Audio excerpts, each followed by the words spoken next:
C'est grave au Congo en ce moment, les amis. Voici une vidéo qui fait le tour des réseaux sociaux depuis hier où on peut voir tous ces jeunes-là, on les appelle les microbes. Je pense que dans beaucoup de pays, les microbes sont des personnes qui sèment vraiment la terreur dans le pays ou bien dans la société ou bien dans la ville qui agressent et qui font tout et tout et tout. Alors au Congo, ce week-end, cette vidéo que vous voyez là, le ministre de la Justice demande à ces jeunes de faire la dernière prière parce qu'ils vont être... voilà, donc ils ont décidé de faire revenir la peine de mort et ces jeunes-là ont été exécutés ce week-end. Je préfère ensemble qu'on écoute la vidéo et après on revient.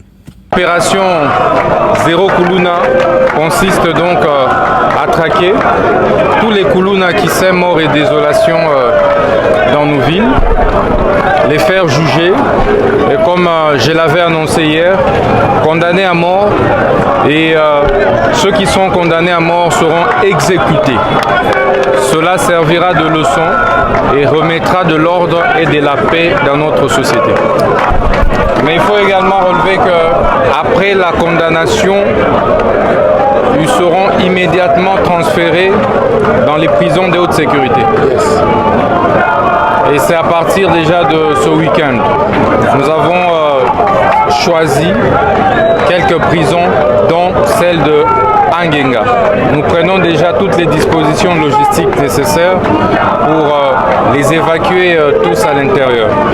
Nous allons poursuivre tous les Kuluna jusqu'à leur dernier retranchement. Nous allons les buter jusqu'aux toilettes pour qu'ils comprennent que l'autorité de l'État s'est rétablie sur l'ensemble du pays et que des bandes, des gangs criminels ne sont pas plus forts que l'État, plus forts que la justice. Bon, revenons un peu sur le sujet brûlant de la semaine. L'affaire Kuluna, parce que les avis sont partagés. Le ministre de la Justice et garde des Sceaux, M. Constant Moutamba, en RDC, a déclaré qu'il n'y aura plus de prison pour des Kuluna. Maintenant, ce sera peine de mort. Donc, Kuluna bakangio, babareyo. Vu la gravité de la situation, cette décision est amplement méritée. Mais nous sommes dans un état de droit. Pour appliquer ce genre de décisions extrêmes, il faut se référer sur des textes de loi comme soubassement ou aller à l'Assemblée et voter des lois. Sinon, les organismes des droits de l'homme risquent de se lever contre nous.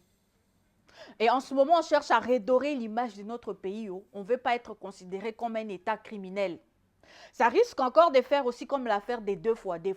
Il y avait trop de bruit, mais sans soubassement. Et ils ont fini par faire un rétropédalage. D'ailleurs, je l'avais dit dans une de mes vidéos.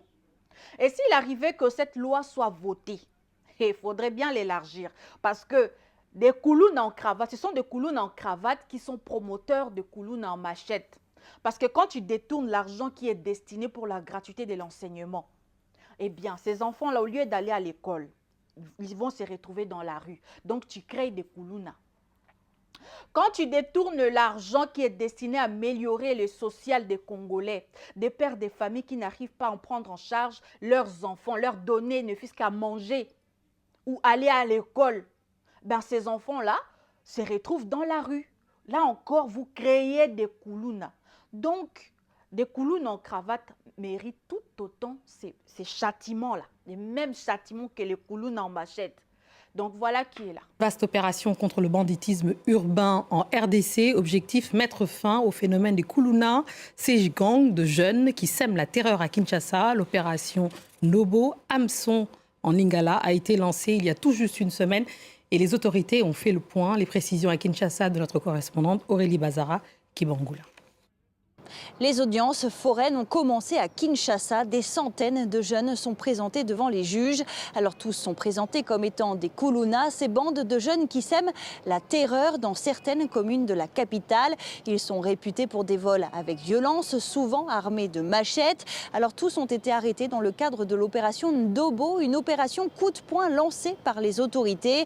Alors le ministre de l'Intérieur l'a dit, l'objectif c'est de mettre fin, je cite, à ce fléau extrêmement grave. Nous avons arrêté 784 individus, identifiés et fichés d'ailleurs. C'est des personnes, pour la plupart, qui sont dans le fichier criminel de la police nationale congolaise. que nous déférons devant les juges. Il faut laisser maintenant à ce pouvoir qui est un pouvoir indépendant, le pouvoir judiciaire, il faut lui donner l'amabilité et le temps de faire son travail et de donner à chacun d'entre eux,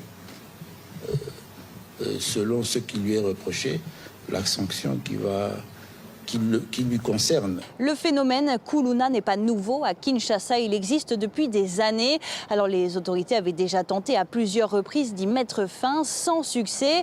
Alors cette fois, les autorités congolaises se veulent fermes.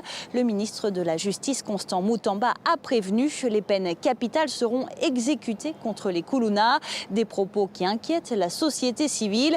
La Commission nationale des droits de l'homme a appelé les autorités à ne pas procéder aux exécutions et à les commuer en peine de prison à perpétuité. Nous avons écouté la vidéo, voilà un peu, le Congo a décidé de faire revenir la peine de...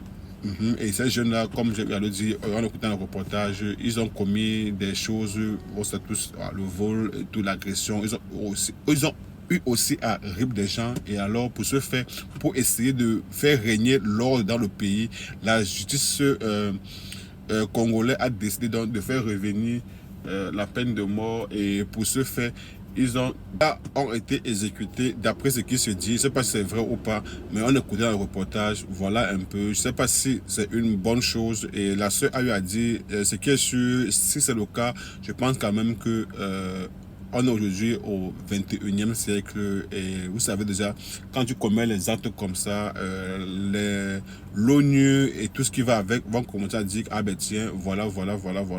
Bon, maintenant, j'espère juste que si c'est le cas, peut-être cela va servir de leçon à d'autres Congolais qui sont dans la même lancée, de se ressaisir, et que aussi c'est bien beau de faire cela, mais il faut aussi penser à créer des emplois pour employer ces jeunes-là qui ne font rien au quotidien. C'est parce que l'on ne fait rien au quotidien qu'il parvient à se lancer dans cette actions-là. Alors les amis, c'est bien beau, oui, d'exécuter comme ils ont eu à le faire, mais pensez aussi à créer des emplois pour pouvoir occuper ces jeunes-là, à ne pas se lancer dans le fait qu'on appelle les microbes. Maintenant, est-ce que c'est vrai, est-ce que c'est faux? En tout cas, chacun peut se faire sa petite idée, et surtout, mettez-moi vos avis en commentaire. Est-ce que vous trouvez mieux que la peine de puisse revenir et qu'on puisse exécuter ces jeunes-là comme c'est le cas